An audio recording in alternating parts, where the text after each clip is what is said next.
This is From Now On. I'm Lisa Phillips.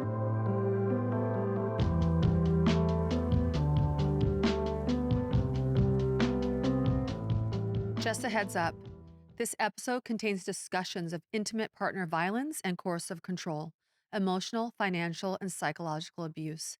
Some may find it upsetting. We encourage you to take care of yourself.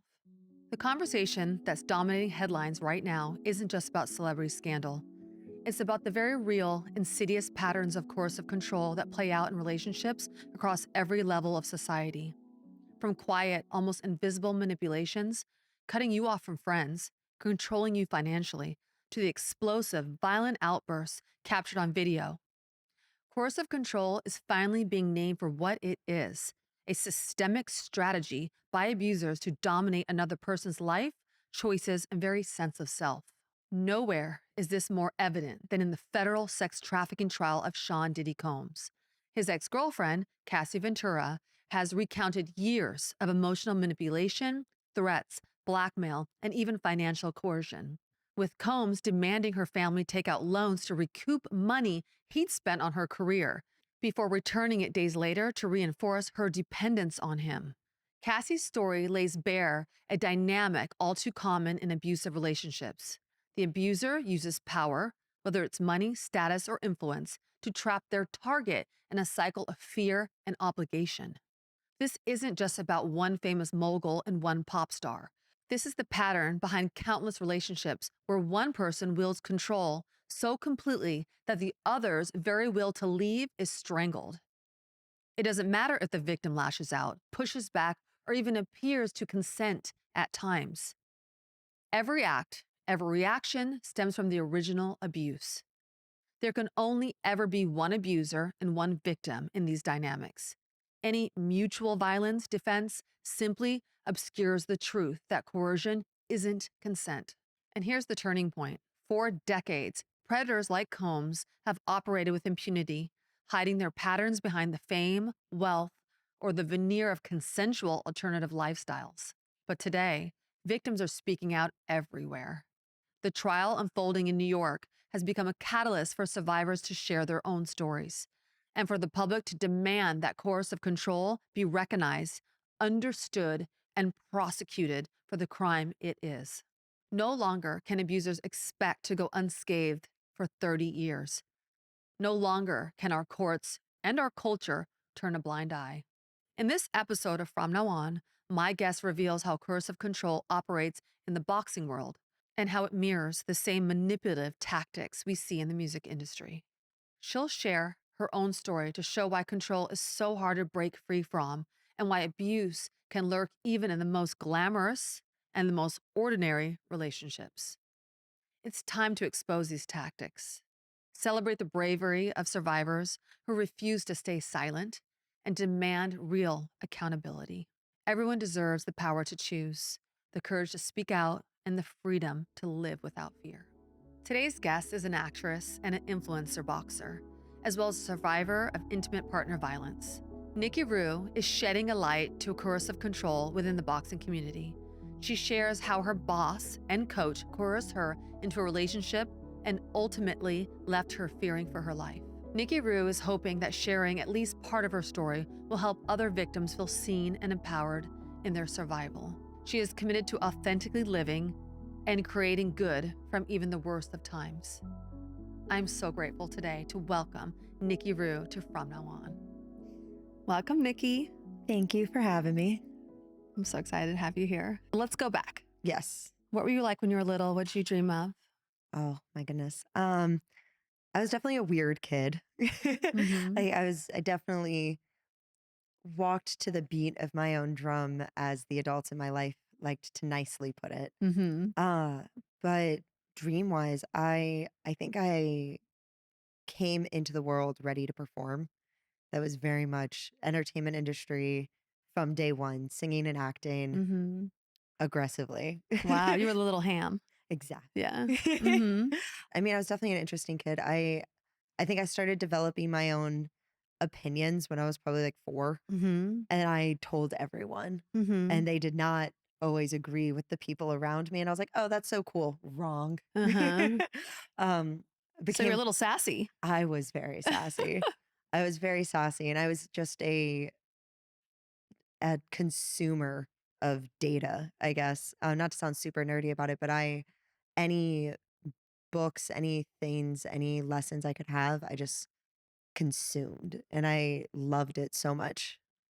Um, so I was an interesting kid. Yeah, it's like foreshadowing what is to come. Yeah, exactly. Yeah, I very much became the adult that child should become. It's right. That's so cool. And were your parents supportive of you at that time? Did they were like, "Oh yeah, it's great what you're doing," or they're like, "Oh, stop it, calm down, it's um enough." yes and no. I think my family is a lot of different variations of me. Like we're all very similar while being extremely different at the same time. And my parents were both oddballs in their own right. So I think they were very supportive of that, where they were like, "Oh, you're very eclectic, and Yeah, you are good at academics. You're good at sports," which is like all of my siblings. that's cool. So they got you. Yeah, so they understood that part, but I definitely was a little bit different in ways that I don't think they understood. Like I Mhm. was bullied a lot growing up, and they did not comprehend that at Oh, all. really? So that part was hard, and they didn't really, I don't think they knew how to navigate that or support that, Mm, especially, I mean, once you bring the internet, I was in middle school at the dawn of social media. mm. So So was bullying part of that online? Yeah, it definitely was. I mean, I don't know if you ever experienced like Form Spring or Ask FM or any of those sites. right. But it's like an anonymous site where you make a profile and people anonymously message you. My profile ended up getting it banned at my school because Why? people were just, I mean, kids can be really cruel.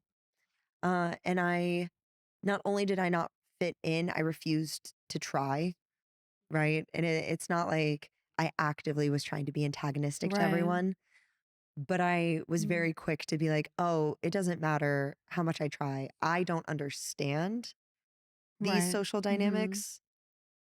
So I'm just going to do my own thing, and I'm going to be very loud and proud in Right. being who I am, and you kind of fuck off. Like Right, it's not exactly. But that's but a take it or leave it is way better. but that's being very strong and knowing who you are. So when did you start pursuing your goal? I came out to Los Angeles.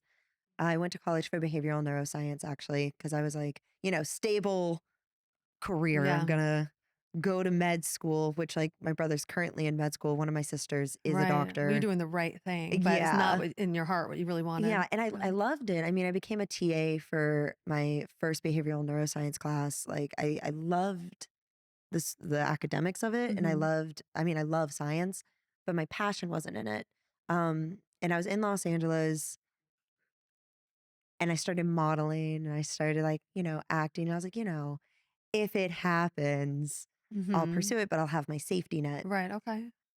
And then I just got so burnt out between like having a job for income, being Yeah. a part of the entertainment industry, and being pre-med. Yeah, it's hard to do both. It was so much. So I just kind of Mhm. left the country for a bit, and I was like, I'm gonna figure this out. I'm Okay. gonna So you went to go find yourself. Where'd you exactly. go? What country? Oh gosh. I was in Costa Rica for a little bit. I was Nice. in Bolivia. I was working with animals primarily in those two Mhm. places, Oh, which good. yeah, which was honestly, it's so strangely empowering, especially as a woman, to travel by yourself Mhm. because you don't default into whatever you want to do. Da, da, da. It gets to be No. entirely, I get to wake up every day and decide. Mhm. I don't need to think of anyone else. That's so important to take that time to travel around. Oh my gosh, yeah. Mhm. You figure out so many things about yourself, You really right? do. And it was great. Highly recommend. So being a woman in America where rape culture Yeah. thrives is difficult. How has it affected you, the way you navigate through relationships? I don't think any woman in the States escapes rape culture, even if you don't truly recognize it. Mm. I mean, I know for me, I was very quickly impacted at a young age by the allowance we give to men to objectify women. Mhm. I mean, I have my own history with assault. It does end up playing its role in what Right. we allow later in our lives, Mhm. Yeah. right? So I was assaulted at a young age. Mhm. And that's, unfortunate. And then as you get older, your friends are assaulted. You're talking about through college years. Honestly, high school, Okay, high school, yeah. but also college where it becomes almost Mhm. an epidemic Oh, of yeah, violence sure. against women. Mhm. But even on the high school level, rape culture affects so much more than just, and I don't mean just, but than singularly rape, Yeah, right? It's when you make that allowance of men being able to objectify women to the point of taking away their autonomy. It informs our politics. It informs the relationships we're in. It informs, well, I've never, like, as a man, I've never raped a woman, so therefore I'm not bad. Okay, have you punched a wall by her head? Have you thrown something while you were angry at her? Did you raise your voice because you knew it would make her shrink? right, Those are all aspects of rape culture because it's all about controlling right. women. Because rape is not about sex, Mm-mm. which is an incredibly mischaracterized idea. Yeah, a lot of men think it's about sex, and it's not. It's Exactly. about So they're like, well, power. only attractive women get raped. And I'm like, No. then why is it that young girls who have disabilities or are Yes. more highly vulnerable are more likely to be Yeah. attacked within the foster care system, right? It's about opportunity, it's about power, and it's about asserting dominance. And that's what it was in the instances that I have of being assaulted in the ways that I have been. And it makes you, in my experience, on guard with men. Mhm. But in hindsight, I think it also created a subconscious situation in which I excused the bad behavior of my partners Mhm. because they're not raping me or whatever it may be. Um, So you're saying you have the men that you know are bad, like rapists, and then the mhm, other ones that are doing certain subtleties that you just excuse because it's not as bad as that. exactly. And are you speaking about boys in high school, or these are like older kids for you and your friends? Um, I think it started in high school. I mean, I can see very clear patterns when we were younger. And I mean, it doesn't help that I was very heavily sexualized from the moment I hit puberty. Right. And I don't even just mean by the kids around me. I mean, I had adult men who were teachers commenting like I have a low raspy voice. Right. Yeah. Um, Sexy voice. thank you. Yeah. No, but it's interesting because like I've trained myself that like in my everyday life I'm more up here Right. now, Yeah. which is also healthier for my Uh-huh. vocal placement as a Right, of singer and course. da da Yeah, da da yeah. da. Yeah, but I could see But how men would interpret that. It's a little yeah, more like, "Oh, she wants me." exactly. And when I was younger, it was probably even lower. I think it was Mm. more like here. But I would get like comments from adult men about, oh, well, you should just record my voicemail, or Oh oh, gosh. she'll work on a phone line one day, Mhm. and While you were in things high like that. school? hmm Wow. Yeah, I can believe that because when I have, like, a cold and my voice is really raspy, I Yeah. always get those comments. I mean, it's met with some other comments that are more negative where I've had people be very like, oh, you're so young. Why are you smoking? And I'm like, I don't smoke. Right, is that yeah. Or So it's all just around. making fun of me. Like I've been accused of being trans, which I don't, is Seriously. not an insult, but Yeah, I have been accused of being trans because of my right. voice. And I'm like, Mhm. Yeah, come on. please. I mean, it's utter nonsense. To be simultaneously condemned for my voice while being sexualized for it was a weird I could see dichotomy. that, sure. Um, but I think being sexualized from such a young age, which I did lean into in some ways because I was like, well, I'm outcasted in this group and now I'm kind of finding that Mm. there is some positive reinforcement to Mhm. me dressing this way or acting this way. I didn't actually act sexually though. I was a pretty like I don't think acting sexually makes you bad, but quote unquote I was a good Right, but kid. you didn't have to because you have the physicalities of it, like the lower voice and you have the hmm bigger breasts because you Yeah. right, because you Which are developed smaller now as an adult, but like but at you the develop yeah, time the time you when you developed, yeah, a exactly. lot I mean, I before. started wearing a bra in 5th grade. Wow. So like I hit puberty early and then I stopped. It was like Right. Mhm, and I know um boys react a lot to that, yeah. yeah, and Mhm. I mean, I was trying to figure it out, but I think the first time I got called a whore, I was probably 13 Mm. and I was like, guys, I am very much a virgin. And throughout high Right, you did school, I had boys try to convince me that I wasn't a virgin. And I was mhm. like, I think I would know. Mm. And it became an odd thing to Mhm. feel, especially having been assaulted at a younger age, because I don't Mhm. consider that losing my virginity when I didn't have a say in it. Um, Was this the toxic boyfriend that threw things at you? no, Or actually that that happened. later No, on? which is so interesting. No, it wasn't. No, my first assault, I don't know his name. Mhm. I have no idea who it is. It was a friend of a friend, and Okay. and I completely blocked it out for years. Um, but no, but I think that dynamic of excusing boys being mean to me and excusing people being Right. mean to me in general, because once you're sexualized, a lot of girls Right. really start to dislike you. So it's something you just kept to yourself? You didn't talk to your parents about the assault? No, No. no. Okay. Kind of hope they don't watch this, Yeah. but Yeah. but I think it's Mhm. important Mhm. to live authentically and to be honest about the things we've gone through Mhm. if you're safe and comfortable enough to do it. Yeah, well, it's hard to talk to your parents about stuff like that. I was assaulted twice by the time I was 13, Mhm. 13, 14. Mhm. One was rape, which is unfortunate, and the other one it's classified as digital rape, so it is Mhm. penetrative, but it's not. Both are boys. They're The boys, yeah. and that's what's so hard about rape culture is because I look at them Mhm. now as an adult, Mhm. and they were 16, Mhm. 17. I was 13, Right. 14, Yeah, well, they still should have known better. and they should have, but it did. It informed, I mean, everything about how I navigated men. Mhm. Um, which is it's interesting to think about now because I look at the boys that like I really, really liked, and I would be so much more conservative with them. Mhm.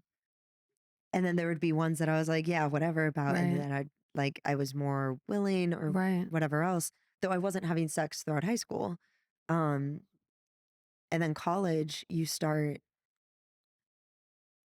getting this wave of your friends who are being assaulted So you saw this happening a lot at a college with lot. your friends, yeah. And it's, It is a and it's, epidemic. it really Mhm. is. Mhm. And it's difficult because you start looking at, because I was assaulted again in college, and that's it for the rapes. Oh That's my the last gosh. one. Mhm. But it is. I mean, trauma begets trauma, Mhm. right? So Sure.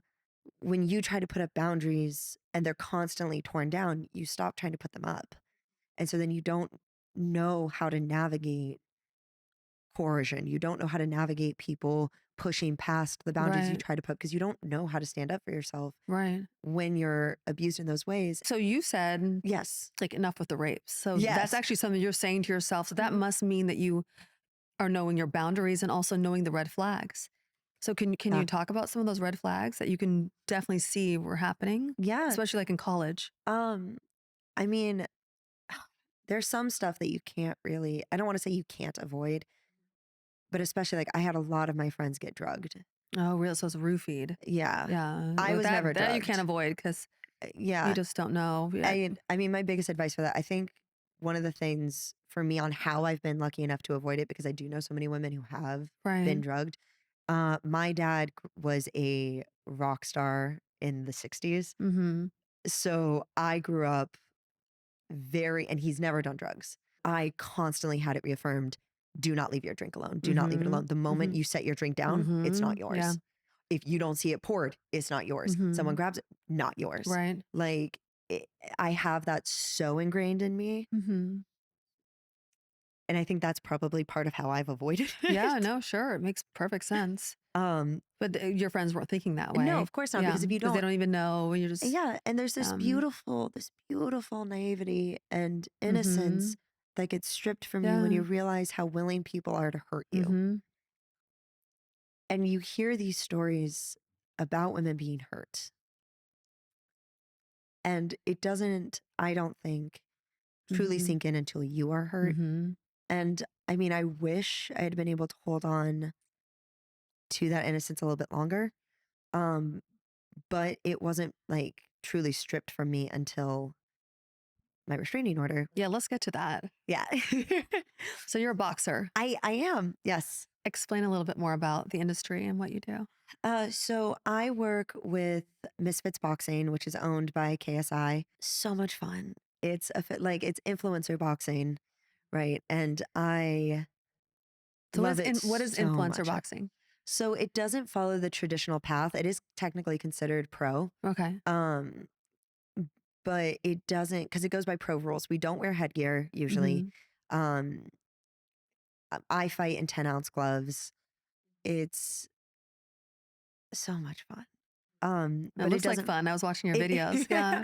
it really is. And it's so empowering. I mean, like, I've been in love with martial arts since I was a kid, Right. but to truly train and focus on one, and my coach is a woman, which is amazing. Mhm. That's awesome. It's such a great feeling, because there's a lot of predatory nature in In boxing? boxing. Oh, There yeah. really is. Like, you 'Cause the men are in see, charge or I don't know if that's why, but you see a lot of young women, and then they have an older male coach, and then suddenly they're dating, Mm. and which is not inherently bad, but there are power dynamics there. Sure. And then we see stories like Christy Martin, who Mhm. is one of the first, like, incredible female boxers. She had first female pay-per-view. Incredible. Mhm. She was boxing in the 80s. Sydney Sweeney has a biopic that Okay. she's playing her in. She had that situation, right? Boxer, coach, Mm. start dating, tries to leave him, he shoots her, Mm. and was beating her and controlling her and all these other things. And it's really easy to fall into that when it's like, well, I'm just your coach. I'm telling you what to eat Yeah. because I'm your coach. I'm Right. telling Of you when to course. Yeah. train. I'm your Controlling coach. everything. But it Mhm. under this guise of I'm helping you. And so you see some of that, and that's really scary. And I think it gets overlooked because women who are in the are in martial arts to whatever degree, you're put into this category of, well, you know how to defend yourself. And I was always very scrappy and very fighty. And so I got put into that category a lot Right. Well, that's too. physical defense, Hmm. but they're using more psychological tactics, Yeah, right? exactly. And that's going back to when I was 18, started dating a boy. He throws things, he degrades me, Mm. a lot of cheating, a lot of, well, honestly, a lot of sexual coercion. I would call it very toxic. I Mhm. wouldn't call it abusive personally, Right. um, but very toxic, and hurt my self esteem. But I excused a lot of it because I was like, well, I yell back. Mm. Yeah. He gets in my face. Mhm. I don't Mhm. cower. I don't step down. Mhm. And so even with yourself, you convince yourself Sure. this is Yeah. okay Mhm. because I yell back. But why are you being put in a position where you Yeah, have to yell in the exactly. first place? And Shouldn't so happen in the first place. Yeah. exactly. Mhm. Um and you shouldn't feel like you're on eggshells, which is the first red flag, everyone. Mhm. The moment you feel like you are walking on eggshells, All the time. Yeah. and nothing Mhm. you do is good Mm-mm. enough, right? Mhm. Why can't I just do it right? Why Mhm. he's told me a million times, why can't I just do it Mhm. right? Why can't I just say the right thing? I know how to diffuse. The reason you can't diffuse and the reason you can never do what's right is because the goalpost is always going to move Yeah, it's always moving. because it'll Mhm. always keep you under Mhm. control. So I wanna know what's required for a boxer to enter into the fights, just to begin with. Yeah, I can only really speak for me. I had to train, of course. You have to pass a physical. Mhm. Um, you get your eyes checked, you get blood work done, you get MRIs, and to be physically fit enough to get in the Right. ring. And what kind of training is that? Oh my gosh, Yeah. so much fun. It really is. Like, Mhm. it's I can tell. Your face just lights up when you talk about it. I have found a gym that is such a safe space for me, and it's such a Good, home. good. And my coach is just such an incredible woman. Mhm. So you have your physical conditioning, which is going to be what everyone kind of thinks of when they think of just physical fitness, Mhm. running, lifting, making sure you have Mhm. the cardio health and stuff like that. And then specific workouts for like your twitch reactions and twitch muscle response, right? Which is like more of your fast movement. Mhm. So you're going to do exploding exercises. You're going to do exercises that follow the movements of the type of punching you're doing, but to be resisted and things like that. And plyos, which is like if you're on uneven ground, push up, jump down to a different uneven ground kind of thing. That And doesn't sound easy. it's not, but it's so empowering to do. And it just feels amazing to be able to do it. You've built up a lot of mental toughness to be Yeah. able to Yeah. take it and be like, "This is fun." And it's interesting because a lot of like The only downsides I really experienced are similar to the downsides I experienced being a woman in STEM. Hmm. And this kind of goes back, When you were in college. mhm, Okay. it kind of goes back to rape culture a little bit and how we Mhm. view women. When I was a STEM major, I was pre med. My goal was to be a doctor. Mhm. And I would tell people that, and they'd be Yeah. a nurse. And it would nothing wrong with being a nurse, but no, doctor. Specifically, I wanted to be a surgeon. Right. Um, Mhm. well, how's your husband going to feel? What about when you want kids? Wouldn't you be happier Right. at a less demanding job? Are you sure that like women have the mental capacity to do it? And I was just like, Hmm. mm, Is that mostly yes, women saying that? no, no, it's mostly Oh, men. of course. Okay. And then to feel like an outsider as a woman in STEM, like especially because I was modeling at the time too. So I would come Right. in after a shoot. So I would be done up or whatever else, and everyone would Mhm. be like, "Oh, you don't belong here." But then I would do better than everyone else, Right. Mhm. or in the higher percentage. I'm Mhm. not saying that I'm like, Right. Yeah. But you probably worked but harder too because I of that. I Yeah. mean, I did, and I also loved it, but Mhm. it's to constantly be doubted is a struggle that men by and large don't need to face in that field. And Mm. then you see the same thing in boxing, where Mhm. I'll talk about being a boxer. Women tend to react how you did, where they're Mhm. like, "Oh my gosh, what do you mean you're a boxer? That's so Right. cool. Like, Yeah. you don't Mhm. seem like you would be, but like just," Mhm. which is fair enough, right? Mhm. But then men, I get one of two reactions usually, where it's like, "Oh, better not try to fight you." Well, how do you build a name for yourself in the industry? Oh gosh. Developing a brand Right. is Okay. a big part of it. I mean, it So should that's the just same be with about being good right. at fighting, but we don't live in a world where it's just about being good. You need to be good. Put in the Mhm. work and like which I still have so far to go as a boxer and in my training, but working hard, having the humility to know you need to work hard, all of that. But there are plenty of incredible boxers and Mhm. incredible fighters who never really Mm-mm. break through Because they didn't build a brand. because Well, that's how it is nowadays with models and it absolutely actresses. Yeah, and is. everyone on You social media, you have to. You need a brand, and your Mhm. brand is you. It's very interesting to find the tactic that works for you, but it is a part of it. And Mhm. I think it's a part of pretty much every industry at this Mhm. point. At this point. Yeah, depending on Mhm. where you want to go and what you want to do. Mhm. Yeah, that makes a lot of sense. So you were hired for a league, Yes. right? How Yeah. long after you were hired did your boss begin to pursue you? Couple months, maybe. Mhm. I Right got off the bat. hired right around my birthday, which is November. Mhm. Um, and then I started being heavily pursued in January. Mhm. And did you know him prior No, or know of him? no. No. Okay.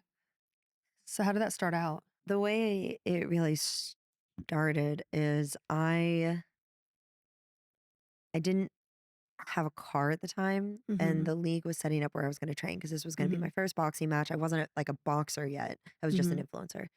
Um, and so he picked the gym I was gonna be training at, which, I thought was fine and well, but it was significantly far away from me. I was living on the west side at the time in Santa Monica. This was all the way in like, oh God, I don't know, toward the valley. Okay. So like really far, even if I did have Mhm. a car, Mhm. by LA standards. Yeah. You're like in the valley. I was like, "Hey, look, I would love a gym near me, Mhm. because I can't make that work." And he was like, "I'll just make it happen." And I'm like, Mhm. "Cool." So it started out with like long car rides. Mhm.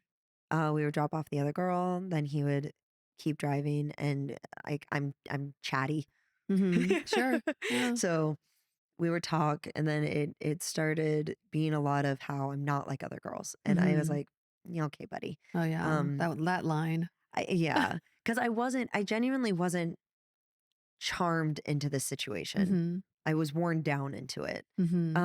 And I feel very confident in saying that because I told all of my friends I was being pursued and I was like, ew, no. Right. Like So you could feel that he was pursuing you at yeah. that point. Yeah. And I could feel myself being like someone trying to charm me. Mhm. But I had to play nice because it was my boss. Right. It wasn't something I hadn't experienced before, so I thought it was harmless. Mhm. And it became very like we would talk about like God or whatever deep conversation because I'm very let's Yeah, talk sure. about it. Mhm. And he was like, "Ugh, you can never find girls in LA who talk like this." And I remember Mhm. looking at him and being like, me and my friends talk about this all the time. So I think Mhm. that's who you are surrounding yourself with. Right, Like, yeah. that's a Yeah. you thing. So he's starting to compliment you. Yeah. And then he asked me to be his Valentine for Valentine's Day. And I was like, nope, sorry, Mhm. Galentine's girl for life. I'm good. Mhm. Um, Well, that's hitting on you yeah, because Valentine's Day is a love thing. that becomes very So was that your directly. first time you realized, "Oh, wait, he likes me?" Yes. The first time that I was like, oh, he's going to like try to Mhm. pursue me versus, oh, he's developing a crush or whatever else. Right, Like yeah. it was easier to Mhm. just be like, mm. And at the time, I mean, I was really vulnerable emotionally just because I was Mhm. going through a heartbreak Right. for someone who I had just broken up with, who I just was head over heels Oh for. gosh. Did you confide in that to him? Yeah. Yeah, so he knew you're vulnerable. I almost didn't take it as confiding because I was an open person. Right, And I'm yeah. like, you're asking me, so Mhm. sure, let me share about my life. Um, and I don't think I fully comprehended not being equals Mhm. at that point. So you weren't even seeing that there's a power dynamic here. Yeah, other Right. than I know that I can't piss you off, right? I'm Mhm. like, you're my boss. Okay. I can't piss you Yeah, off. to stay on his good side. Yeah. Okay. So like I wasn't as aggressively rejecting as I have Mhm. been in the past, but I totally thought I had control of the situation. I was convinced. Mhm. So he asked me for Valentine's Day. I'm like, no. Um, and I'm telling all my friends, I'm like, dude, this guy is like 10 years older than me. Mhm. He's my boss. I'm not into him. Like I'm not attracted to him. This Mhm. isn't I don't want this. So like which made a lot of my friends very angry when we started dating because they saw Mhm. and I'm like, guys, I Yeah. know, but I can't do anything. Yeah, um you almost feel obligated. y- Right. so his birthday came up and he was like, come to my birthday party. The other fighters are invited. And I was like, oh, okay. Yes, perfect. I get him a birthday card. I'm a notes person, so I write a note. And all of this to me is stuff that I do for people in general. Right, yeah. But he starts putting this like spotlight on it, which in hindsight was very manipulative because he starts, well, clearly you have feelings for me. Mhm. And me being like, well, no, I do this with everyone. I Yeah. talk to Mhm. everyone. I give birthday Mhm. cards. Like that's the right thing to do. Mhm. And he's like, no, no, no. If you didn't have feelings for me, you wouldn't do this. Mhm. And so then like it just kept being so persistent that I start questioning. I'm like, am I just so heartbroken that I don't Mhm. realize that I have Mhm. feelings for him? Am I just rejecting love? Well, he seems like he was almost manipulating you to for you to think that you had feelings for him, It's exactly what it was. and that happens a lot. Yeah. Mhm. And so he, and it does. Honestly, it's Mhm. like they have a I little know. manual. Mhm. Um, but I go to his birthday party. I get a little tipsy. Mhm. I'm the only fighter there, Mhm. actually. And he kisses me Mhm. and we're on the dance floor and I'm just like, you know what? Whatever. Sure. But then I sober up a little by the end of the night and he was going to drive me home and I made a conscious decision for someone else to give me a ride Mhm. because I wanted to put distance. Mhm.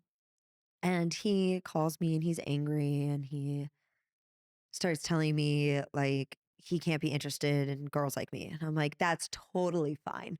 And I'm like, I Mhm. was like, perfect. This is great. Mhm. Um, let's be friends. Easy out. Love it. And then we're in a car later and then he tries kissing me again. Mhm. And I'm like, I thought we were just friends. And he Mhm. goes, no, there's clearly something here. Mhm. And I remember this very distinct feeling of like, I don't know what to do. Mhm. Like, do I just placate? Like, is Mhm. this dangerous situation? Like, I couldn't really wrap my head around it. Mhm. And so I became complacent in it. Mhm. Um, and then he throws this huge fit and triggers my abandonment Mhm. thing. Sure. Right. So then I'm Mhm. like, I don't know what I did. Cause he's like, Mhm. you're the devil. And I'm just like, ah, Mhm. like, I'm not, I don't know what's happening. I don't know what I did. I'm so sorry. And Mhm. then we end up alone together Mhm. after everything, after like our contract is done. Mhm. And this was the first time things got like physical. Mhm. Um, not abuse physical, just intimate, I guess. Mhm. But we're in his car, we're talking, and he's like, "Why would you be here if you didn't have feelings for me?" Mhm. And he just says it. And I was like, "Because I was trying to make amends for whatever you're mad at." I think it just was this emotional, like, I can't stand not knowing why someone was mad, which now I don't care. Mhm. Yeah. But at the time, I just was so triggered by it. And then he's like, "Well, clearly you have feelings for me. That's why you're here. So we're going to a hotel." And again, I just became complacent. I was like, "Okay, Mhm. done. Cool." Mhm. Did you wanna go? Because you didn't know how you felt about him, or did you feel like you had to because he was your boss? I didn't feel like I had to because he was my boss. Okay, so at this I stage, there alright. is definitely like responsibility to be taken on my side. Mhm. Um and I'm not trying to paint this as like I had no control whatsoever. Mhm. I saw red flags and ignored them Mhm. until I got so scared that Mhm. I couldn't navigate or move. But I did. I actively chose and we talked about this a little bit prior to all of this. This idea of like you seek a certain type of toxicity to try and do it correctly this time. Mhm. And I think that was part of it. He triggered this idea of a toxicity that I had experienced in the past. Mhm.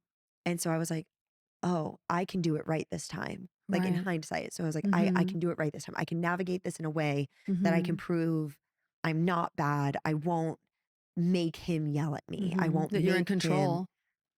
yeah, I can be so good that everything will be okay. Mhm. And this is a test of how good I can be. Mhm. So he found a very specific weakness in me. Mhm. And yeah, I still chose to go with him. I still chose to start dating him, right? It is a tactic of of perseverance to wear someone down into doing it, and I Mhm. recognize that, but I also recognize I was worn down, Mhm. if that makes sense. Yeah. Um so I did choose to start dating him. Okay. And things were okay for a second. I was like, "Okay, whatever. This is fine. We're Mhm. dating." Okay. And How long into the relationship did things take a turn? 2, So 3 months, it was fine for maybe? 2 or 3 months. Yeah. Were you falling for him at this point, or was it still you weren't? If falling is a strong word, but I was definitely like, okay, there's some good qualities. I could like him. And Mhm. he would try to convince me up and down, like how successful he was, which Mhm. wasn't like, it's not like it was a draw where I was like, oh, I can use his success. It wasn't Right. that. But he spent a lot of time convincing me of all these things he wanted to do for me. Mhm. And it is kind of a form of love bombing. Sure. Um, Enticing that he's gonna help you out and help build your career. yeah. And so Mhm. in my head, I was like, you know what? Like maybe this will be nice. Maybe I misjudged him. Mhm. Right. Because I remember explicitly telling a couple of my friends that I didn't like that he had more money than me. I didn't like that he was farther along in an industry that I wanted to be a part of. Mhm. Um, because he used to talk about all these connections in the entertainment Right. industry. And I didn't like that he was older than me to that extent. Mhm. And I'm not a stranger to age gap Right. dating. Yeah. But I was like, and he was my boss. So I was like, I Right. recognize all these Yeah. things. It's too many power Mhm. dynamics that I'm uncomfortable with. And I explicitly said that to him at one point as a way to try and reject him. Right. And he was like, anything that happens, if this doesn't work, it's on me. Mhm. And there was a certain comfortability with that where I was just like, Mhm. Okay. okay, like you want to take responsibility for this Okay. and maintain it. And I'm like, that sounds kind of nice. Mhm. So I definitely don't think I was falling for him because at no point did I ever feel like I was in love. Okay. But I liked him. Yeah, and everything was normal for the first few months, it Yeah. seems. And yeah. And I was, getting courted. Like I was being Right. taken to Okay. dinners, all these things. And I'm a very monogamous person. So I'm like, Mhm. okay, so I cut off the people that I Y had been exploring dating with, Okay. Okay, just date him. Yeah, Was he monogamous? who Or knows, you wanna get to really? that? Oh. Who knows? I remember him telling me that, like, he required monogamy for me, and I was like, "I'm inherently a monogamous person." Did he have the same rules for him? No. And I told him, I was like, "Cool, then we're not together." Yeah. Like, I don't this But he is still wanted the same control over you, yeah. but he didn't And have to so abide by those rules. exactly. So I don't know. I know that some people have come forward and told me that he was trying to pursue them while we were dating and Hmm. stuff like that. So, It's like, probably true. yeah. Oh, yeah, I believe them. They have no reason to lie to me. And then I went on a trip that I already had planned to Puerto Rico. Mhm. With this guy? No, Oh, no. okay, by yourself. Alright. With a friend of mine Okay. actually, who is an absolutely beautiful person, Mhm. and she was such a beautiful example of being a support while maintaining boundaries through the year and a half of me going through this. Did something happen in Puerto Rico? Yes, we went Okay. to Puerto Rico, and him and I had gotten in a fight the night before I left, where he accused me of cheating because I had male shaving cream, which is just a nice Mm. product because it was Mhm. scent free and Right. cheaper. Well, that was probably just to deter you from going on your trip. It 100% was. Right. And it was the I know that first, tactic. yeah. And so he implied that he hoped I was raped in Puerto Rico. He What? Why went would you say on, that? right? He went on this whole thing about me being a slut, and it just was a lot. And I ended things. Was it the first time you witnessed him acting like that? Yes. Right before Puerto Rico, because you Hmm. were going off by yourself, almost like on a girls' trip. Exactly. Okay, so you had a huge problem with that. Huge problem. So So verbal abuse. yeah. And he went through my phone and was like, "You're cheating on me," because I had male friends who I'm very open. I was like, "Go through my phone. I don't care." Like, Right, but that's a violation of your privacy too. it is. I did give him my phone because I was Mhm. like, "Go ahead." Like, because I didn't have anything to hide, Yeah. but then he twisted things. Right, but that's still toxic. It is. Yeah. It absolutely is. Um, and so I was done. I even posted, like, on my more private Instagram. Mhm. Did you? um, but I posted it on the story. I was like, "Guys, nope, I'm out. Like, this was free. This is what happened. I'm out. I'm done." But he still owed me money as my boss. Yeah, but say he's still your boss. So he starts hitting me up about how he's not going to pay me. Mm. And, like, so now every day on the trip, I'm like, "Well, I need the money. Mhm. I need my money that I Mhm. earned." So I'm like, "Okay, maybe I can." I hate to say it like this, but I was like, "Maybe I can play the game." Yeah. You Yeah, know? to get your money, I guess. Yeah. Yeah. Like, I'm like, "I just need to placate him enough that he pays me, and then we can be done. Mhm. That's Mhm. all I need." Okay. That makes perfect sense. And so then, and my friend actually wrote this because she wrote an Uh-huh. affidavit for my court hearing where she pinpointed this moment as well. We had gone on a tour in Puerto Rico through the Mhm. jungle. We did not post about it. We didn't tag anyone about it. We just went on it. And then he messages me about how he hopes I had a good time with, and then said my tour guide's name. What? In that moment, I felt Mm. my brain Mhm. switch Mhm. where I was like, I need to fawn. Mhm. And my friend noticed it as well because I told her what happened. And I was like, "Did you post it anywhere? Did you do it?" And she was like, "No." And so I was like, I don't understand how he knows this. And that, Creepy. honestly, I ended up getting my phone checked for spyware, like everything. No one found anything. So I to this day have no idea how he knows. And it would be things like that throughout our entire relationship where he would just know things and I'd be like, I Mhm. don't understand. And then he started threatening my career and being like, "You'll Mhm. never be like even an actress in this industry after I get through with like telling Mhm. everyone about you and who you really are." Mhm. And I was just like, I'm in danger Mhm. and I need to fawn my way out of it. It wasn't like a conscious decision, but I vividly remember the feeling in my brain switching. Yeah, you were scared. I was. Yeah. And from there, it just snowballed. How soon after did you find out that he had a record? God, a few months maybe? Mhm. Um, and I didn't know everything about it. I know he had gone to jail. Um, For something similar? yeah. So he, what he told me, and Mhm. this is they play on your weak points. He knows that I'm like, I'm very strong in like the racial injustice in Okay. America. Mhm. I'm very involved. Mhm. Um, probably about equal to how involved I am with feminism. Like Mhm. those are two very important topics to me. Mhm. And he's Hispanic. He's very Mhm. white passing. Mhm. He's Hispanic. Mhm. Um, and he starts telling me a story how he was dating a white girl and Mhm. her mom didn't like it. Her mother accused him of beating her daughter just to get him arrested and to get the Hispanic boy away from her. Mm. And I was like, Yeah. you poor boy. Mhm. Um, and the thing is, like, I mean, I'm from the South. I could believe someone doing that.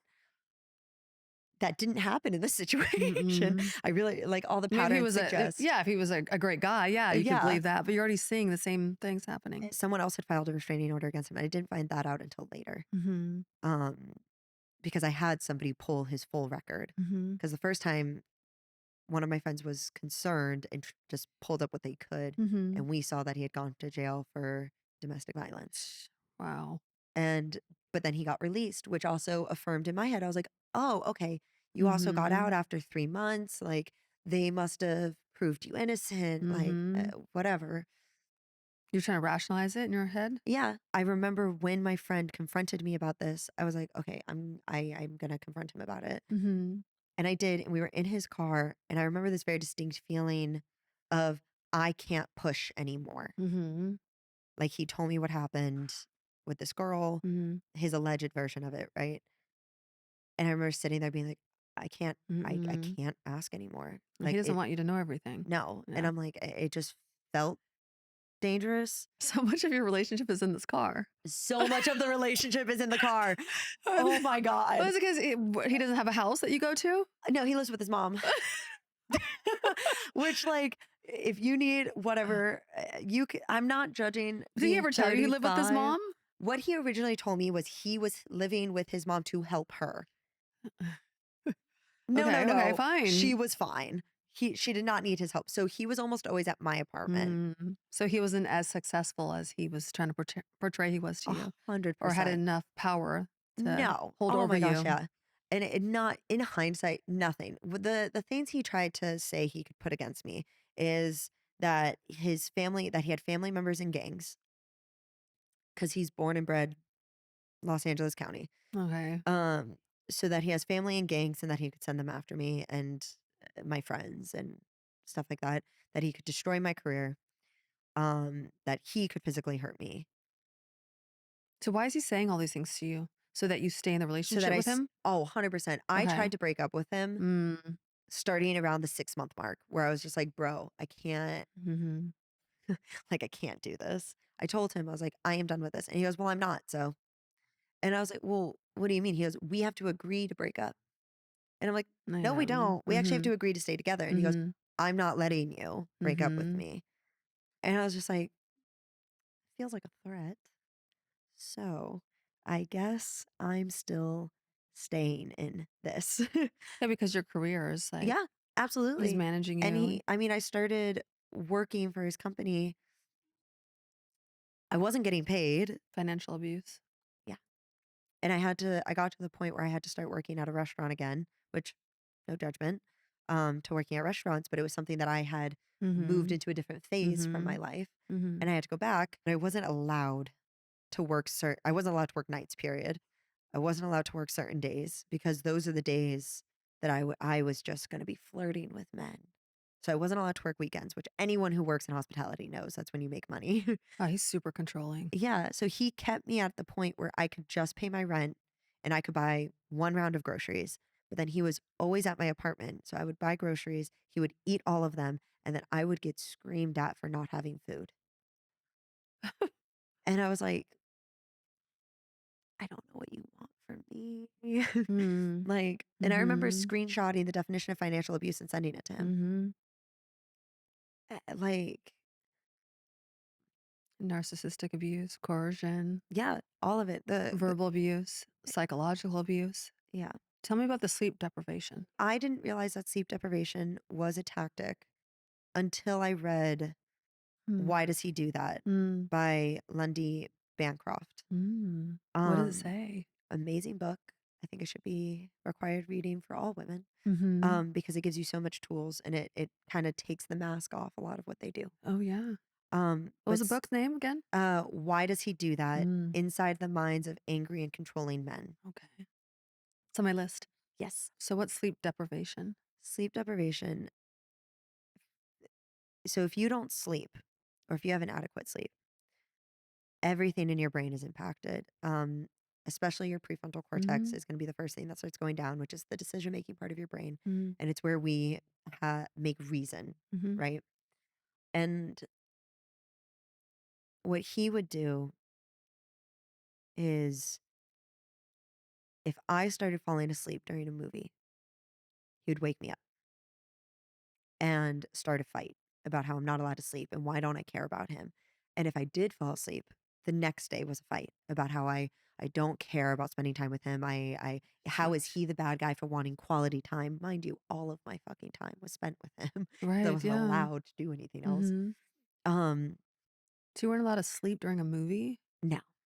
And then the next morning, if I woke up before him, I wasn't allowed to get on my phone. I wasn't allowed to get on my computer. I wasn't allowed to get out of bed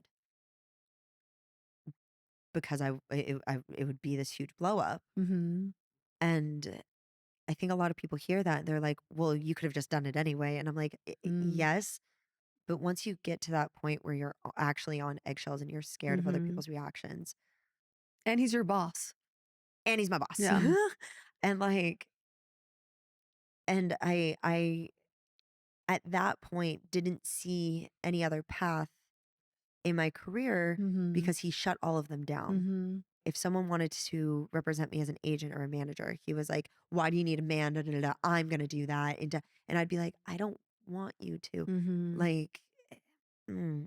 But I was doing so much free labor for him that I didn't have the time really to do anything else. And if I had auditions, he would ruin them. Mm-hmm. Like, because why would I want to audition for that? Mm-hmm. Or he would start a fight right before the audition, or he would start a fight after the Yeah, audition. he didn't want you to be successful. No, God, Uh-uh. no. Especially if it was not on his terms. Mm-hmm.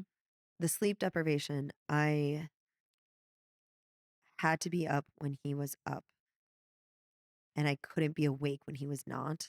Gosh, But like, I don't sleep in until 1 in the afternoon. It's not my thing. that sounds like crazy psychological abuse. Like, how would you not go completely nuts? You Did he start to a little bit, and it did he isolate you? Did like he break up your friendships? definitely tried to and was successful. I mean, I lost someone Mhm. that I really cared about, Mhm. um, and I can't blame her for it. She was kind of collateral damage Mhm. because we were living together. Mhm. So his abuse kind of ricocheted onto her, Mhm. not by my hand, but like he would block her car in. And if I was like, we need to go because she needs to go to work, he would go slower. What's wrong with this guy? Oh, God. It's everything. How old And is this guy now? now he's 38. 30. And I mean at the time. At the time we started dating when he was 35. 35. Okay. Gosh, this is so fresh. Yeah. So how many times did you try to break up with I him? genuinely don't know. I, Lost count. yeah, that I can't be like, oh, fight. Like it I mean, he was wouldn't let you so many break up. times. He wouldn't let me. You go a little crazy because I Mm. remember Sure. multiple times, like, especially when in the beginning he would blow up at me and I would be calm Mhm. and I would confront it with therapy speak, right? I'd be like, I remember him screaming at me about being a whore because I talked to a man in a way he didn't like Mhm. at an event I was at to help his company. Mhm. And I looked at him and I was like, "You haven't eaten. We barely slept. Let's take a nap, eat food. Your feelings can be valid and we can Right. revisit them, but we are Mhm. not in a physical position to discuss it right now." Mhm. And then he's like, "Oh, why the fuck are you such a computer?" Because he used to go off about me being a computer or like not having emotions and not Mhm. being um I was too much like a therapist, Mhm. and just how it was inhuman. Yeah.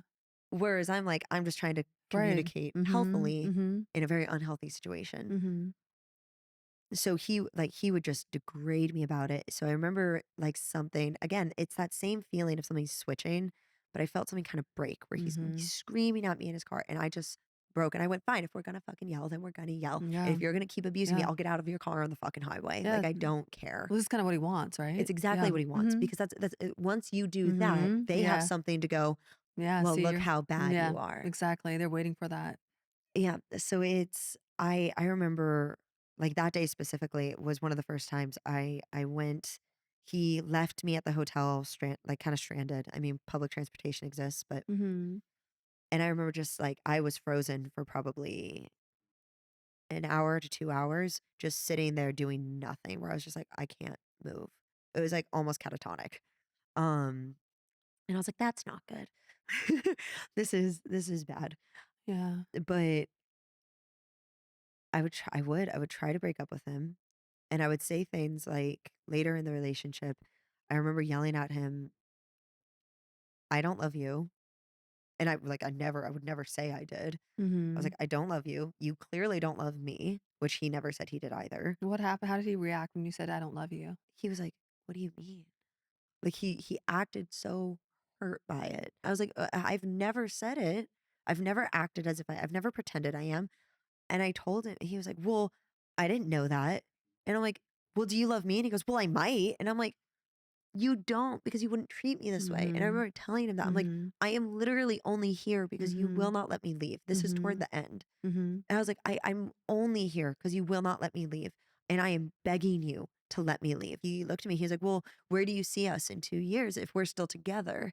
And I looked at him and I was like, "If we are still together 2 years from now, I will kill myself." Mhm. Like it just, I'm not Mhm. threatening it. Mhm. I am telling you that if this is where I'm at two Mhm. years from now, that means I haven't been able to get out and I will kill myself. Mhm. What'd he say? I don't remember. I Yeah. just remember I mean, that should have been pretty shocking for him. where it left off was we're not like him being like, we're not breaking up, but I'll try to do better. Were you able to break up with him at that point? No, I try. Oh God, How many more months did it go on?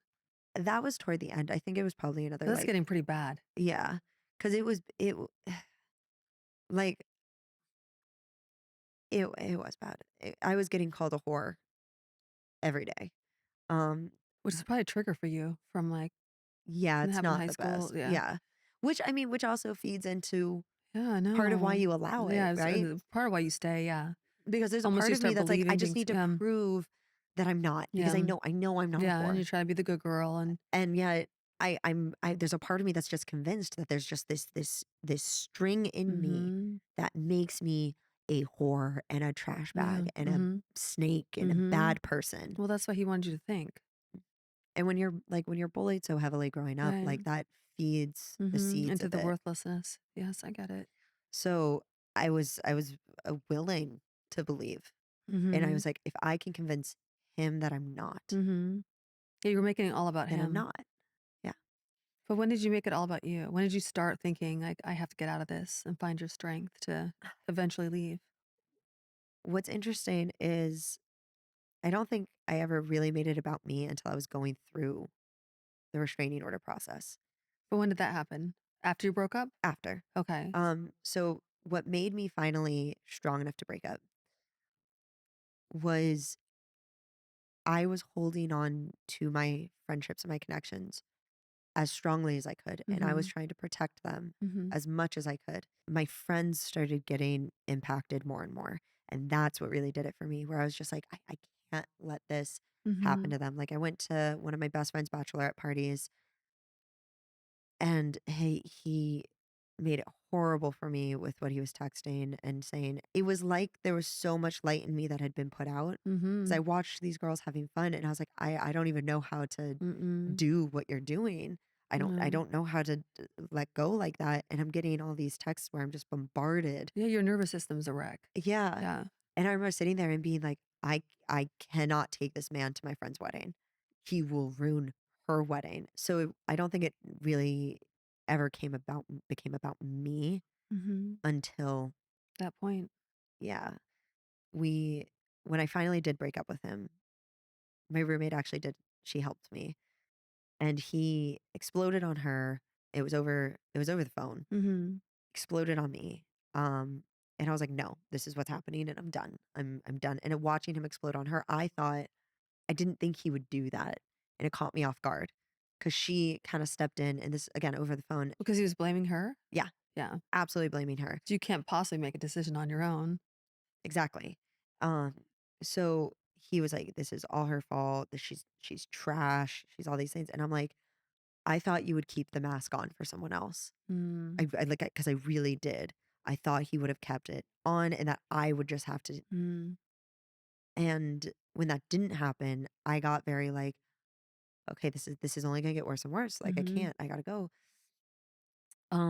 Because every time I tried to in the past, he would come to my apartment. He would threaten me. He would threaten my roommate about how people were gonna show up and say hi. Don't Mm. be surprised if someone's following her now. Like, Mhm. eh, Scare tactics. yeah. Um, and he would jump my fence. He would try to loom over me. Like it, Wow. it was a lot. He sent me a picture of the inside of my apartment through a window, being like, "You left your light on." And he would That's follow stalking, my. really. That's It is. stalking you. It is. So you're broken up at this point. Well, that picture, no, we weren't broken up yet. That was my Mhm. attempt to break up with him. That was the Mhm. response I got through one of my attempts of breaking up Right, with him. okay. It would be stuff like that Yeah. of showing up, threatening me, taking photos, like all of it. And when I did finally break up with him, it was my roommate, a couple of her friends were there. I was there. They went out for the night, and we all agreed that I should not stay home Mhm. because we were all concerned. So Mhm. we hid some stuff that's more sentimental in case he like destroyed things, which Right. like I remember looking at my roommate being like, He won't break in." No, like that's so insane. Mhm. Surely he won't. Mhm. But I locked my bedroom door behind me Mhm. and left. And I went, and one of my friends picked me up from the back, and I stayed with her for a while. I turned off my phone, and I did not find this out until a couple weeks later. But he had copied my key without me knowing Mm. and went into my apartment. And according to my neighbor, apparently he has done that multiple times. Oh, So wow. she thought it was normal when she saw him do it. Mm. But he went into my apartment searching for me, and he dumped out my roommate's bottle of Jameson that her friend had brought her from Ireland, Mm. dumped it out. Her something like her tequila was watered down apparently because she like it's so weird. This is so loony, this It's guy. so right? Like, I'm like, but it's all because he blamed her. So this was his like revenge on her. But he was looking for me. He wanted me to be there. And according to my neighbor who saw it, I left right before my roommate. Mhm. My roommate and her friends left. And within 5 minutes, he was at my door, Mhm. which means he was watching. Watching, yeah. We left on opposite sides. I left through the alley. She left through the front. He was watching the front for my roommate to leave, Mhm. which is so terrifying. Yeah. Like, that type of surveillance, I mean, like, I was used to it to a degree because he would follow, like, he would track my phone, he would, Yeah. He was he would tracking you in many know different ways. so many Yeah. ways. He knew this is Even another in weird Costa one. Rica. Oh my god. Dude, I this is another one that I don't know how he knew. He was tracking when I was and wasn't on Instagram and would send me screenshots of, like, Nikki Hru logs on at 6 Oh, AM. come on. And I was like, "What?" Like, Just how to show you that I see everything. I'm No, that's watching you just to scare exactly you. what it was. And I remember and he was like, "Why were you on?" And I What was a like, "I freak. don't know." He's like, "Well, why didn't you text me if you were awake?" And I'm like, "I went back to sleep." But you're aware this wasn't healthy. No, absolutely aware. Yeah, yeah. Like, So how did you actually break away? right. So we break up. He breaks into my apartment. The home invasion. I didn't know about it yet. I found out like a week or two after it happened, like a week after, because we still had contracts together Yeah. as my boss. Yeah, but at a point you're like, "Screw this work." So I was like, okay, we have contracts. We need to figure out what we're doing. And Mhm. so I told him, I was like, I am willing to meet and discuss work. We are not getting back together. We're done. Okay, so you're broken up. So Yeah. you're meeting up just about work. Yes. Okay. And he kept me for like 9 or 10 hours. Where? Just In the car? yes. Like honestly, in his car. Like You it sure he just, doesn't live in his car? you know, maybe. Like, but he and I had already been reading the book. The book was so helpful Which during book? this. The Why Does He Do Oh, That that book? book. Okay, Yeah. so you were already I started learning and reading it educating right yourself. before I broke up with Okay. him officially because I was like, I need help to do this. Yeah, And because you like, can see the red flags. Okay. and the book was great. It told me exactly what it was gonna do. So when he did it, I was like, Mm, good. I see through Yeah, this. good, finally. Yeah, and it was a lot of, like, apologies, a lot of that, and I remember telling him because, like, Mm-mm. for some reason, I thought that I could convince him breaking up was the right choice, and, because I still thought I had some semblance of control. 9 hours in a car? Yeah, because I was like, "Look, I'm not doing that," and he was like, "Okay," and so then I'm like, "Okay, let's discuss our contracts. Like, this is what I'm doing, this is what I'm willing to do, this is to finish it, like, I need a third party that's going to be my direct contact, you will not be directly in charge of me." All the things. He's like, "I'm not doing any of that." I was like, "Okay, bye," and I got out and Okay. left, and then, like and he calls and he's like, "Okay, come back. We'll talk about it." And I was like, "Okay." So then we're doing that, and I'm like, I I think we're at a good stopping place. Like it's back to when it was the beginning where he's like he's rational, we're Mhm. discussing things. And then I tell him, I'm like, "Look, I need to be clear. Working together Mhm. does not mean we will ever Mhm. get back together. Mhm. I will not ever be alone with you again. Like this Mhm. is That's we're good. done." Yeah. And he's like, "We'll never say never. We don't know what God wants." That's the other thing. I don't know, like, I guess religious abuse is a thing. I don't know if this qualifies. He would try to use my faith against me Mhm. all the time That on why qualifies. I'm, yeah, like why Mhm. I'm bad and Mhm. full of Satan and Yeah. That's what he religious knows abuse God. is. Yeah. Mhm. So throw that on the resume, Gosh. I guess.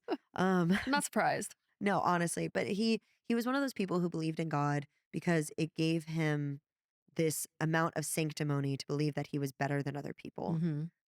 Whereas Mhm. I believe with my faith that we are all equal for God, right? Mhm. Like Mhm. what draws me to God is unconditional love, Mhm. not being better than Right. other people just Mhm. because you may or may not or believe in a different God or whatever.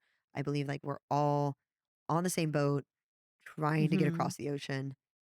So he's also trying to manipulate you through his religion and Oh, how he believes. aggressively. How did he use the legal system So to abuse you? I finally at the end of our talk, or in the middle of our talk really, I was like, "Hey, we're gonna check our doggy cam because some weird stuff happened the night we broke up." So my Where's the roommate, doggy cam? In the kitchen or something? it was in the living room. Okay. It was not plugged in, Oh, great. but But you don't have to tell him that. Right. exactly. So I told him, I was like, "Look, we're going to check the doggy cam Mhm. tomorrow morning because some weird stuff happened. Mm. Am I going to see you on it? Like, this is your chance to come clean before I look at it." He's like, "No, no, no, no, no." And then at the end of the Because he 9 unplugged it. hours, maybe. Honestly, maybe. Mhm. But at the end of the 9 hours, he, I guess, got scared that there was footage, and he goes, "I need to tell you something."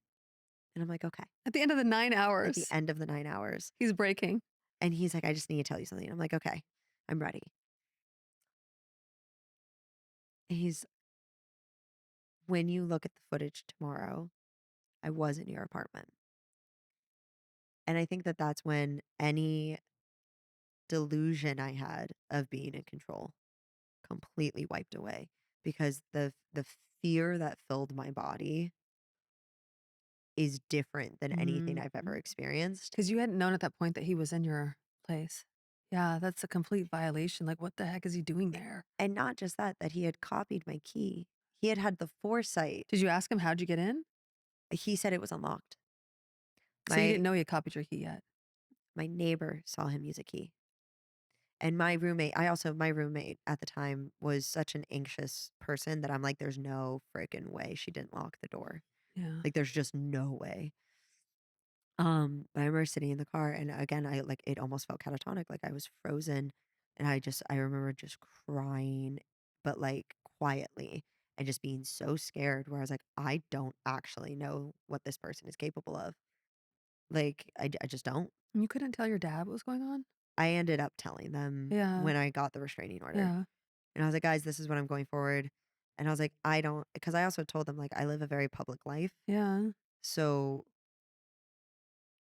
I was like, "Eventually, you guys might hear things, Yeah. and you should know, I guess." Um, and they were very supportive. Mhm. But the way he used the legal system, which then I found out that he had someone else file a restraining order against him 10 years prior to me doing it, and that he had broken the temporary restraining order. So, like, Mhm. the process, you get your TRO if it's accepted. So you Mhm. apply for a Mhm. restraining order, and if there's grounds for a trial, they give you a temporary restraining order. And there's different degrees of it where it's like, okay, you guys can communicate about your kids, or Mhm. like they just can't physically be near you. I had 100% not allowed to talk to me, not allowed to have a third party, not like just all of it. Mhm. So that Um, meant you couldn't work with him at all? yeah. Okay. Which And you're I as soon as I found out he broke in, I was like, you were oh, we are never. Mhm. I was like, I would rather you sue me for breaking contract. Mhm. Um, Good. So I applied, I got a full TRO. I found out that he had a prior one that he had broken. That was on his record. Mm. Um, So you'd done this before? yeah. I mean, it just added to this incredible fear of Mhm. I don't know what's gonna Mhm. happen. I don't know how this is gonna go. I mean, every day in my apartment felt agonizing. Right. Which is why I say like again, like my roommate 'Cause he could put a experienced this camera in too. it or something. Oh my gosh, yeah. That got brought up so many times. I Right. searched so hard for anything because then I was like, is that how he knows things he shouldn't know? Like, is there a Mhm. camera? Is there a recording device? Like, Mhm. like anything. Yes, he's been up to this from the very beginning. Exactly. Mhm. And so we have our court date set. He tries to dodge service. So that's when like you have to be served papers Mhm. that say you're going to court. Um, and he tried to dodge it to avoid it. I hired a service to do it who was lovely. And he got him 15 minutes before the deadline of when the trial date would have had to move Mhm. because he was trying to hide. So Mhm. he just got there. And what he told me, the guy serving him, was that he went to the door, was like, I need to see so and so. And his mom went, he's not here. Mhm. And he was like, that's cool. That's his car because one of my other Mhm. friends had been concerned Mhm. that he gave her bad feelings and took a picture of his license plate to just have Mm. in That's case good. anything ever happened to me. So as soon as I was serving things, she went, cool, here's his license Mhm. plate. Mm, And I was good like, friend. perfect. Looking out for you. That's surround yourself with Mhm. feminists, Mhm. honestly, because they are. Mhm. Um, but he got served, slammed the door in the server's face, and came to court. I was so scared, which kind of going back a little bit, again, the women who supported me through this are so incredible. I called a couple of my friends who have experience with the legal system, who Mhm. were not representing me as lawyers, Mhm. but I called them for advice. And one of them was incredible, where I was just like, I feel so stupid. I feel so like I knew these power dynamics. I knew what was happening. I knew. So how am I in this? And she was just like, well, those are the power dynamics at play. Mhm. And that was such a relief to Mhm. hear because I had taken on so much blame. Mhm. Whereas, like, this had to all be my fault. And she was Mhm. like, well, no, that's why power dynamics are dangerous. Mhm. And then the other one told me before I go in to apply for my TRO to sit down and write down everything Mhm. and to use as many dates as I Mhm. can if I have evidence. to include it, Yeah. which something else I did, which proved really helpful in the trial, is there were a couple of times where I was so scared about what he would do that I emailed myself Mhm. and I said, like, this is Nikki Mhm. Hru, this is the date, this is what's happening, these are the threats that have been made. If I disappear or if I Mhm. end up dead or if Mhm. anything happens where I cannot speak for myself, Mhm. this is the person who did it because this is what is happening. Mhm. It's so scary when you have to do that. It is. And I think it really speaks to like, obviously, we haven't gotten into like all the nitty gritty of Mhm. how things happened, but like, I very much was scared for my life. Mhm. Yeah, you And have every right to be. yeah, it didn't dawn on me how scared I actually was. Mhm. Probably Un until you were removed from the situation, right? Yeah, exactly. to actually look at it from a different lens. Yeah, because it's almost like being completely disconnected Mhm. from your feelings. Like Mhm. I would see him and just be sweating. And I'd be like, I need new deodorant. Like I Yeah. was so Yeah. disconnected from what I was Mhm. experiencing. But in hindsight, I'm just Mhm. like I genuinely was scared for my life. And it's Mhm. like, how was I supposed to leave if I thought I was gonna die? And not Mhm. just me, Mhm. because he threatened my friends. Yeah. So so we go to court. He has a lawyer, I don't. But I have a 90-page packet that I prepared Wow. thoroughly Good for you. about the abuse. Mhm. And I had 3 copies of it because that's what you're supposed to do. One Mhm. for me, one for the Mhm. judge, one for opposing. Mhm. But he walks in with a lawyer, and I didn't have one because apparently most of the time you don't really have one for these Mhm. things Mhm. unless they're an experienced abuser. Um, Mhm. so He's been through this before? exactly. So in California, he had the right to one continuance Mm. automatically if he requested it, which means a new court date. So So you have your restraining order I have now, my temporary the temporary restraining one, order, okay. and we're going through the process of whether or not I get a full one. How long did that take, that whole process? 6 months. 6 months, wow. Yeah. So we go in and they file a continuance, which means we have a second court date. I was so terrified seeing him in the court. Mhm.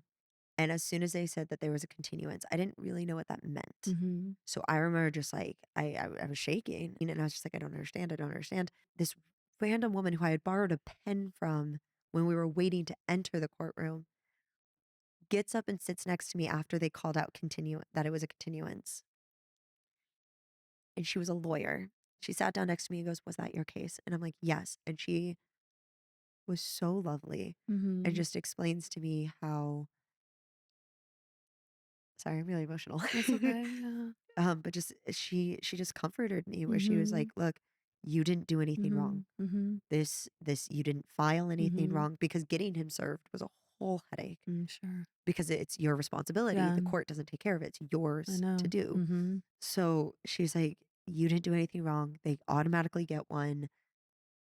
You are fine. Mhm. You're safe Oh, and good. good." The TRO and she answered questions I had but didn't know how to ask. Mhm. Where she was like, "Your temporary restraining order is still in effect. Mhm. It doesn't like it just goes until the next date." So we move to the second court date.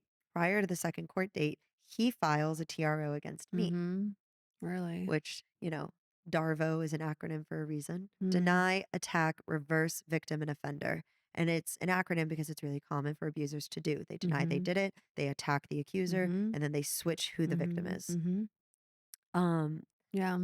and so he accused me of being abusive and filed against me in between our first and second date and kept putting how I'm a professional boxer. And part of his Mm. evidence was pictures from one of my fights where I Mhm. look aggressive because I'm fighting.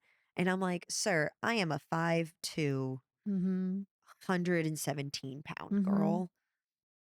When I'm fighting another 117-pound Right. girl, Yeah. which my fight weight now is 112. Yeah. So, like, if I'm fighting another girl my size, Mhm. yeah, I'm scary. And can Yeah. I defend myself better than a lot of people?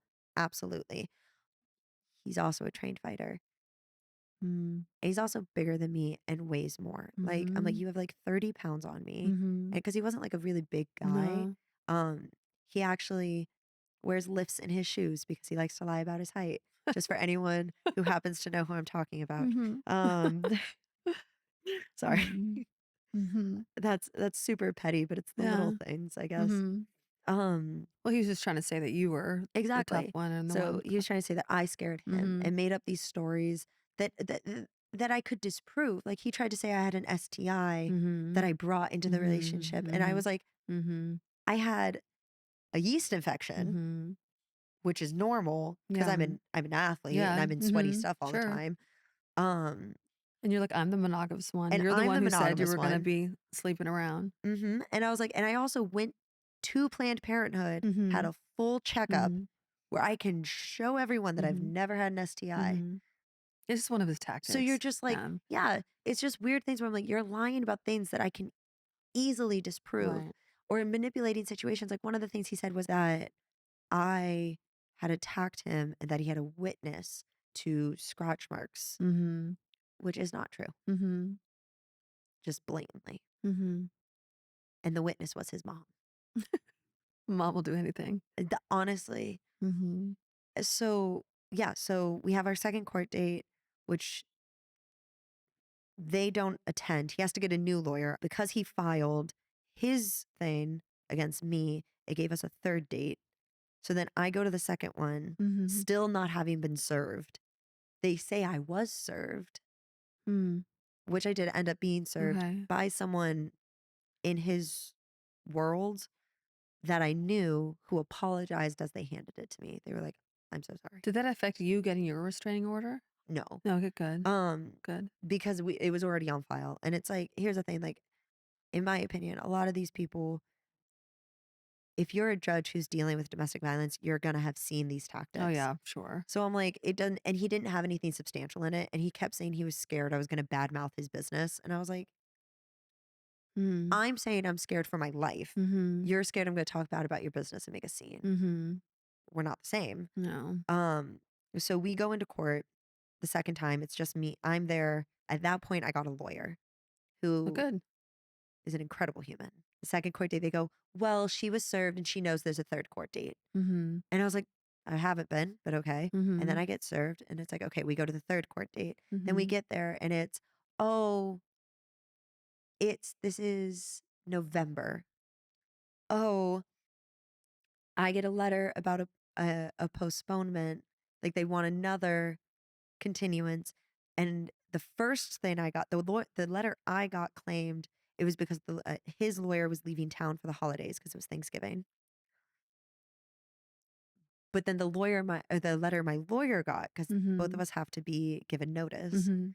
is that my ex's dad had surgery and had to go take care of him. So I had to miss the court date. Mhm. So we're getting different information. Mhm. And I'm like, Just stalling. it's just Yeah, stalling. sure. So then we still go and she's over Zoom. And they're like, no, we couldn't be there. And we told you we couldn't. So it's fine. Mhm. And the judge is like, okay, let's try this again. So we go to a fourth court date. I Mhm. had a car accident. Are you hearing from him while he's stalling during No, these he's not months? allowed. So he's not allowed to talk to you? He's not Okay, allowed to okay. talk to me.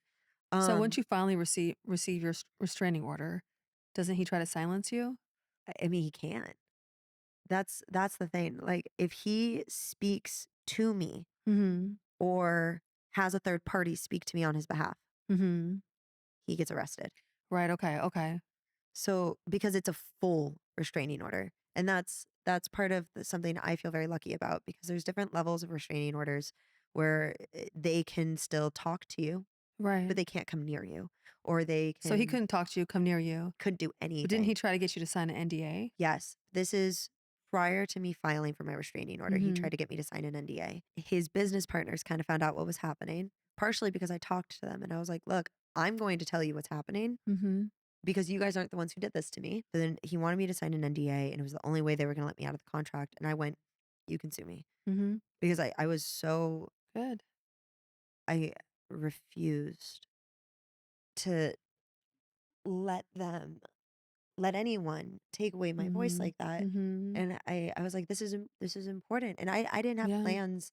I mean, it's been a year since my restraining Mhm. order was granted, a little bit Mhm. more now. Mhm. Um, How long do you have it for? 5 5 years. years, good, good. Yeah. You need it with this one. I will be applying to Mhm. reinstate it because I know he still watches me. Mhm. And I know he does because he comments indirectly, so it's things he can't be in trouble for. Mhm.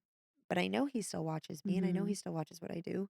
And Yeah, that's you can always scary. tell, right? Yeah. Same thing with my social media too. I can always tell when the guy I had a restraining order on still reaches out, Oh, trying to act like they're somebody else. yeah. Yeah, they just want to fuck with you. That's exactly what it is. And Mhm. I'm sorry you're Yeah. experiencing it. But he's It not allowed to. He's not exactly. supposed to. It's hard for anyone who doesn't know. In California, at least, there's 3 levels. There's 1 year, 3 years, 5 years. Mhm. And you can apply to have it reinstated at the end of the 5 years. But the hope is that that's enough amount of Mhm. time Yeah, that that everyone cools yeah, down. they give up and move on with their life. Yeah. Exactly. Um, 5 years is the most, and the greatest degree it can be to is not allowed near you. Which means if I enter a restaurant that he's in, he has to leave, Mhm. Mhm. right? Because it limits his Mhm. freedom, not That's mine. good. That's good. He's not allowed to talk to me. He's not allowed Mhm. to publicly talk about me, and he is not allowed to have a third party talk to me. Mm. Um, which is the strongest restraining order you can get in California, which was Mhm. very validating in an Yeah, but it needs odd to way. cover social media too. It but there's only So it's much you can because do. yeah, there's only so Yeah. much, and it is hard. I think I have a lot of respect for you that has now poured over into a respect for me that I didn't have before, Mhm. where we've both chosen Mhm. very public Mhm. lives. Yeah. And to have that while still having that fear of someone stalking you, Mhm. still knowing someone is watching Mhm. you with malice in their heart and Yeah. with negative intentions toward you, Yeah. right? Mhm. Not just like a troll, like Yeah. someone who actively has harmed you. Absolutely. You're always aware of it.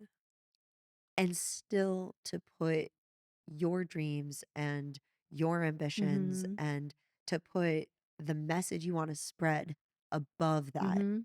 Because in some ways, it would feel safer if I just was a recluse Yeah. and I Mhm. didn't go out and I didn't, and I Mhm. knew, and I moved back home to Mhm. Florida and Right. I knew that nothing could, like, and I changed whatever and I got off social media. Yeah, but then Like, he wins.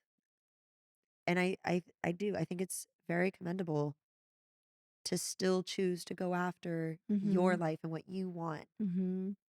And I didn't really have that respect for myself until Mhm. I kind of developed it for you and what you're doing. Oh. Yeah. So thank you Yeah, thank for that. you. That means a Um, lot to me to hear that. good. Yeah. Because it is. And Mhm. if you didn't realize how much strength that shows in you, like I hope you Mhm. do. Mhm. Um, I'm realizing it more. good. Yeah. Because it is. It's this, When people don't realize how much they do break you down.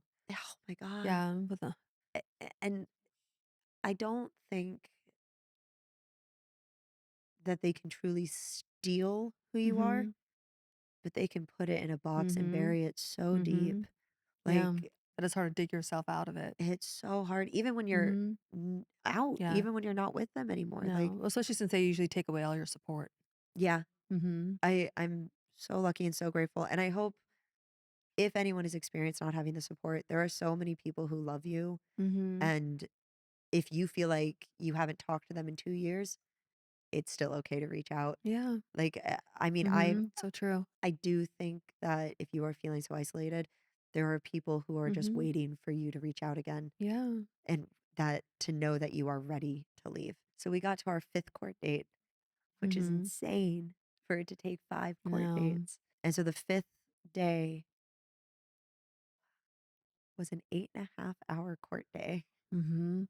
which is insane because there Yeah. was no reason that it needed to take 8.5 hours, but it was entirely because of him and his lawyer. And I was just like, dude, Well, this is this whole thing. that's his entire thing. I'm just I shocked it know. wasn't held in the car. I know. Like, I was thinking the same it's thing. In the like, car, in the court, like, and his lawyer started asking me things about like, well, how long have you been an actress? And I was just like, since I was a kid. Like, I'm not mhm. gonna lie because I Mhm. know I see what you're doing. You're trying to paint it that I'm a great actress and that I'm didn't like I'm painting this image and I can produce these emotions. Well, yeah, of course, they're just grabbing for straws. Yeah. And I'm like, Yeah. that's such a tired tactic. I wish I was that good of an actress. Maybe one day I'll be, but no. And it was interesting because I also take being under oath very seriously, Mhm. which I just answered. I was like, "Look, I've been in acting classes most of my life. I've been trained since I was a kid. I started in stage, and I'm still not deserving of abuse." And then she pulls out a text message where I call him like a fucking asshole. And she's like, Ooh. "So isn't it safe to say Mhm. that you guys just talked this way to each other?" And I'm like, Mhm. "It's not comparable. No. Like it's just not." I was Mhm. getting to find my like I had 60 pages of text messages as Mhm. evidence with multiple Mhm. things on each page. And I just looked at her and I was like, I looked up the word whore and trash bag. Mm. And that's how I found all of those text messages. You have one text message where I call him an asshole. Mhm. This is not comparable. Mhm. Yes, I used a pejorative, but that doesn't Yeah, suddenly yeah. mean that it's verbal Right, abuse. yeah.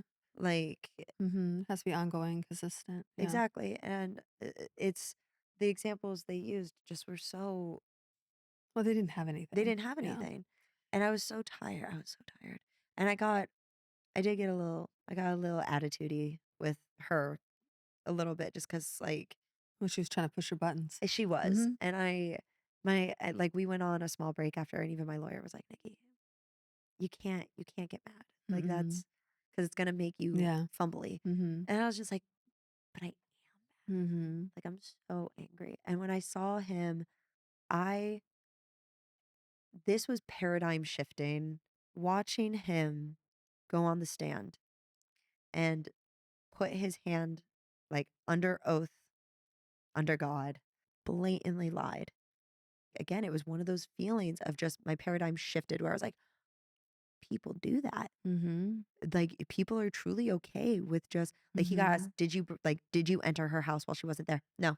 When Mhm. he had admitted it to me Mhm. and other people when he thought there was a video, but Mhm. then found out I didn't have a video. Oh. So all of a sudden, Wow, he lied just like that. just so easily. And then his mom did the same thing. So where are you at now on your healing journey? Um, You have a restraining order. Yes, Oh, it got granted, which was okay. great. Mhm. I actually really liked our judge. He tried really hard to keep it Mhm. fair. Mhm. I cried when it got announced, 5 Good, years, good. Good, good. um, the full thing. I So how are you feeling now? Safe? so much safer, Good. not fully. Like every time I see a black BMW, I check the license plate. Mhm. Every time. He Mhm. doesn't know where I live now, I think, right? Mhm. I don't know what he knows, but Mhm. I've moved. So I'm not at my old place. Mhm. I love where I live now. I have a dog, a big protective dog.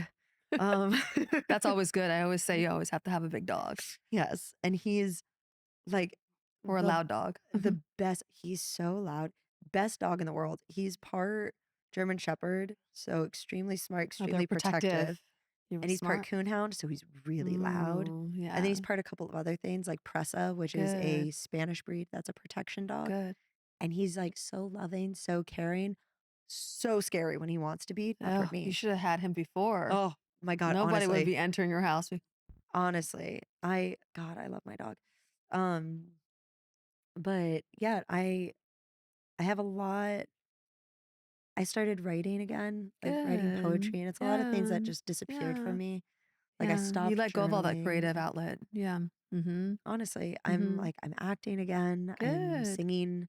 Mhm. Um, I'm eh, happy to hear that. thank you. So do you have advice for anyone who's listening at home who's in a abusive relationship right now? Oh my gosh. What would you say to them if you could speak to them? The fire that you think is gone, you can get it back. Mhm. And that's kind of where I'm at Mhm. now is so much of myself has returned Yeah, and I get to you will get it back. you will get it Mhm. back. You can't get it back while you're with No. them. You Never. can get pieces of it maybe, Mm-mm. but you can't come back to you until you're free of them. I do really highly recommend reading the book um, because Mhm. it immediately gives advice and it gives archetypes for different types of abusers. So you can Mhm. kind of see who you're dealing with Right. and different safety advice. Restraining orders are scary. Leaving is the most dangerous time for a woman. But the Mhm. earlier you leave, the less dangerous it Mhm. is. the longer you stay, Yes. the more Mhm. dangerous it gets. It will Mhm. never That's get so true. less dangerous to Mhm. leave. It will only get more. There are people who genuinely love you. I don't know you. I love you. Mhm. Yeah. And there are so many Mhm. people who are just waiting for you to come home to yourself. Mhm. And there are so many resources that you don't know you have yet. Mhm. But I promise that no matter what you've done while being abused, no matter how you've chosen Mhm. to survive, no matter what eggshells you've had to walk on or how Mhm. you've had to change, Mhm. no matter how much of yourself you've lost, Mhm. you deserve to leave and you deserve someone who loves you. Mhm. You deserve to love yourself and you deserve to be free of abuse. Mhm. It's good advice. Um, Mhm. Not easy to do, but no, they do have the power within them to do it and make it happen. yes. Mhm. There are resources, you're right about that, and Absolutely. people who do care about you. Mhm. And you really do Mhm. have to put like, Mhm. just finding it somewhere in you to just Mhm. believe that you can, Mhm. and then find the worth. Like you are Yeah. worth more, but find you believing that Yes. later. For Yes. right Find now, it just later. believe that you Yeah, can and just do it. and Take get out. actions. Yeah. Mhm. So when you hear the powerful statement from now on, how would you end that sentence? From now on, I will never abandon me. Mm, that's a good Thank you. one. I mean, that sums up everything that you've gone through, Thank you. full circle for you, because you abandoned yourself for a while. It But you absolutely. found her again. Thank you so much for joining me today. Thank you. It's been great. Thank you for everything you're doing, Mhm. honestly. This is From Now On. I'm Lisa Phillips, and until next time, stay informed, stay empowered, and remember, there is strength in speaking out. And special thanks to our amazing guest, Nikki Hru. Elizabeth Wyndham is our senior producer, Christopher Leone is the editor, and Jose Oriana is our studio producer. Our theme music is Many Worlds by Memory Theory. If you have any thoughts, questions, or stories about your own views on topics discussed on From Now On, email us at fromnowonpod@gmail.com. And please follow, rate, comment, and review on Apple Podcasts, Spotify, and YouTube. If today's conversation resonated with you and you are seeking more support in your own healing journey, if you or someone you know has been sexually assaulted, help is available. Call 800-656-HOPE. If you or someone you know is being trafficked, contact the National Human Trafficking Hotline. Text 233-733. That's Be Free. PAVE is a 501c3 nonprofit creating a world free from sexual violence and building communities to support survivors. To learn more, go to shatteringthesilence.org. Speak Out, Act, Reclaim, SOAR, is dedicated to providing a safe and empowering space for survivors of sex trafficking to reclaim their stories and stand up for themselves and each other. That's www.speakoutactreclaim.org.